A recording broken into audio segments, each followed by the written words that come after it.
Next, we'll create a radio button validation for the two radio buttons we created earlier. First, we'll double-click on the No Radio button, and the Radio Button Properties dialog box opens. First, we'll change the name of the group of radio buttons. With the group name box highlighted, we'll type Options. We need to remember the name we've given to the form so we can use it later when we create a confirmation page. Notice the initial state of the radio button is selected. We want to change this to Not Selected, so we'll select the Not Selected radio button and choose OK. We are returned to our web page with the radio button not selected. Now, to create the validation, we'll double-click on the No Radio button again, and in the Radio Button Properties dialog box, select the Validate button, and the Radio Button Validation dialog box opens. We'll select the Data Required checkbox, and the Display Name text box becomes available. The Display Name box allows us to identify the radio button group for our site visitors that they need to select one of the radio buttons. We'll position the cursor in the Display Name box and type, "Please select one of the options." Then we'll choose OK to return to the Radio Button Properties dialog box. Then we'll choose OK to return to our page. Now we'll quickly change the group name for the Yes Radio button.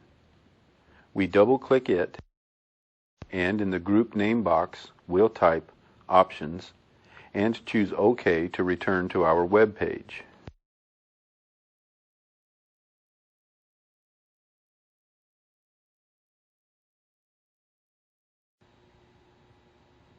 Remember that labels allow a visitor to select the text for a radio button or checkbox instead of having to click the radio button or checkbox. Let's use the two radio buttons we've added to our web page and create labels for them. First, we'll highlight the No Text and Radio button, then open the Insert menu, choose Form, and in the flyout, select Label, and we are returned to the web page. If we look closely at the No Text, we can see a dashed line now surrounds it, indicating this text has been labeled. Next, we'll add a label to the Yes Text and Radio button. We'll highlight the Yes Text and Radio button, open the Insert menu, choose Form, and click Label. Again, we can see the Yes text now is enclosed in a dashed line. Let's see if our labels work. We'll select the Preview tab, and after the page loads, we'll scroll down the page and position the cursor on the text, "Have you ever visited our website before?" Now move the cursor to the No text, and notice it changes to a pointer. And if we click the text, notice the radio button is selected. So our label works to perfection.